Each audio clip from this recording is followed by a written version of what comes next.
Bismillahirrahmanirrahim. Rabbi israhli sadri wa yassir li amri wahlul 'uqdatam min lisani yafqahu qawli. Assalamualaikum warahmatullahi wabarakatuh. Kami dari kelompok 6 akan menjelaskan sedikit materi dari mata kuliah Antropologi Manajemen, yaitu sentralisasi dan desentralisasi. Saya Hasniar, NIM 1890004, yang akan sedikit menjelaskan mengenai materi tersebut. Jadi, adapun sentralisasi adalah memusatkan seluruh wewenang sejumlah kecil manajer yang berada di posisi puncak pada suatu struktur organisasi. Dalam hal ini, sentralisasi adalah memusatkan seluruh wewenang atas segala urusan yang menyangkut pemerintah kepada tingkat pusat. Sentralisasi banyak digunakan pada pemerintah lama di Indonesia sebelum adanya otonomi daerah, bahkan pada zaman kerajaan, pemerintah kolonial, maupun di zaman kemerdekaan. Istilah sentralisasi sendiri sering digunakan dalam kaitannya dengan kontrol terhadap kekuasaan dan lokasi yang terpusat pada suatu titik. Adapun urutan yang bersifat sentral ialah pertama, luar negeri, kedua, peradilan, ketiga, hankam, keempat, moneter dalam arti mencetak uang maupun menentukan nilai mata uang, kelima, pemerintah umum. Adapun mengenai kelemahan dari sistem sentralisasi adalah di mana seluruh keputusan dan kebijakan di daerah dihasilkan dari orang-orang yang berada di suatu pemerintah pusat, sehingga waktu yang diperlukan untuk memutuskan sesuatu atau suatu kebijakan akan sedikit memakan waktu. Kemudian kelebihan dari sistem ini adalah di mana pemerintah pusat tidak harus pusing-pusing pada permasalahan yang timbul akibat perbedaan pengambilan keputusan, karena seluruh keputusan yang dikoordinir seluruhnya oleh pemerintah pusat. Assalamualaikum warahmatullahi wabarakatuh. Perkenalkan, nama saya Aulia Safitri, Prodi Manajemen Pendidikan Islam, NIM 18009, membawakan materi tentang pengertian desentralisasi. Desentralisasi sebenarnya adalah istilah dalam keorganisasian yang secara sederhana didefinisikan sebagai penyerahan kewenangan dalam kaitannya dengan sistem pemerintah Indonesia. Desentralisasi akhir-akhir ini seringkali dikaitkan dengan sistem pemerintahan karena adanya desentralisasi sekarang menyebabkan perubahan paradigma pemerintah di Indonesia. Desentralisasi ini secara sederhana didefinisikan sebagai penyerahan kewenangan atau sebagai pengalihan tanggung jawab kewenangan dan sumber-sumber daya atau dana, manusia, dan lain-lain dari pemerintah pusat ke pemerintah daerah, baik mengenai politik pelaksanaan perencana dan pelaksanaannya maupun mengenai segi pembiayaan. Perangkat pelaksana adalah perangkat daerah itu sendiri. Nah, adapun kelemahan dari sistem desentralisasi pada otonomi khusus untuk daerah adalah euforia yang berlebihan di mana wewenang tersebut hanya meningkatkan kepentingan golongan dan kelompok serta digunakan untuk memperoleh keuntungan pribadi atau oknum. Hal ini tersebut terjadi karena sulit untuk dikontrol oleh pemerintah di tingkat pusat. Nah, adapun faktor-faktor yang menentukan tingkat desentralisasi wewenang.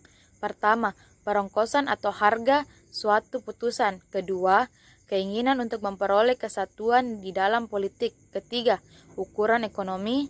Keempat, sejarah perusahaan. Dan kelima, sifat dari individu. Warahmatullahi wabarakatuh. Perkenalkan, nama saya Ayu Rahayu, NIM 1890018. Pada kesempatan kali ini saya akan menyampaikan materi tentang sentralisasi dan desentralisasi pada bagian pengaruh positif dan negatifnya.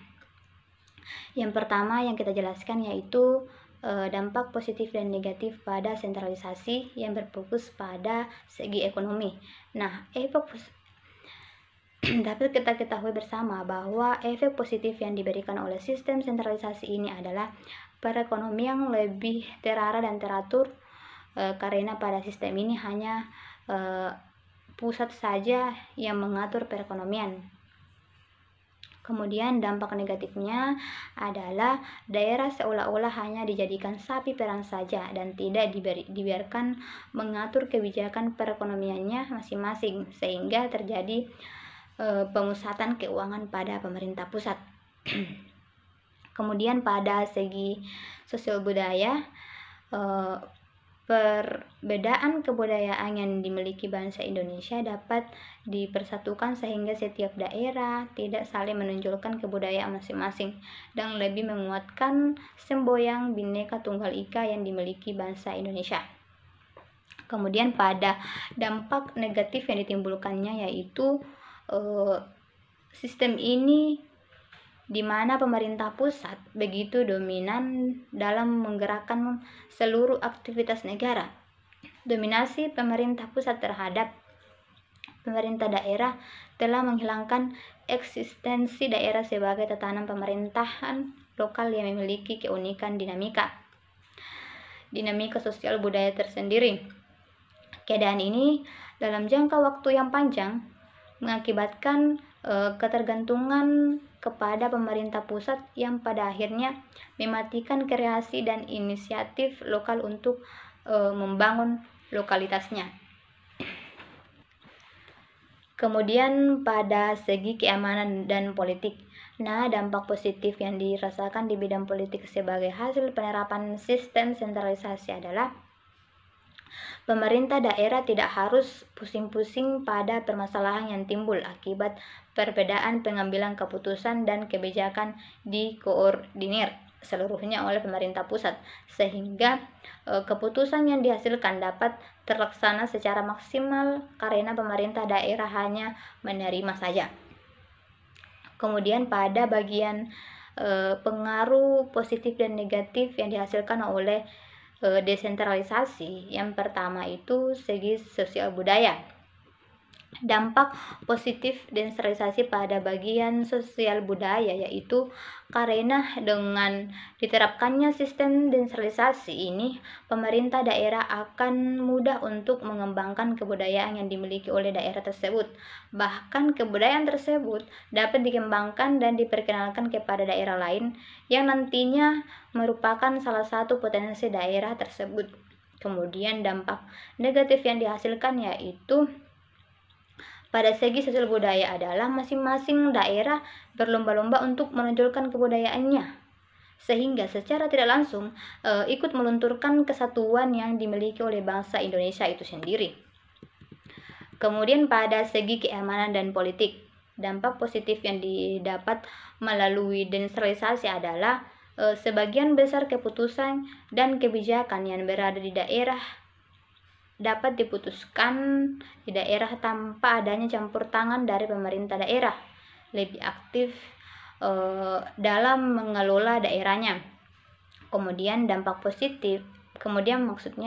dampak negatif yaitu terlihat dari sistem ini euforia yang berlebihan di mana wewenang tersebut hanya mementingkan kepentingan golongan dan kelompok serta digunakan untuk mengeruk keuntungan pribadi atau oknum. Hal tersebut terjadi karena sulit dikontrol oleh pemerintah pusat.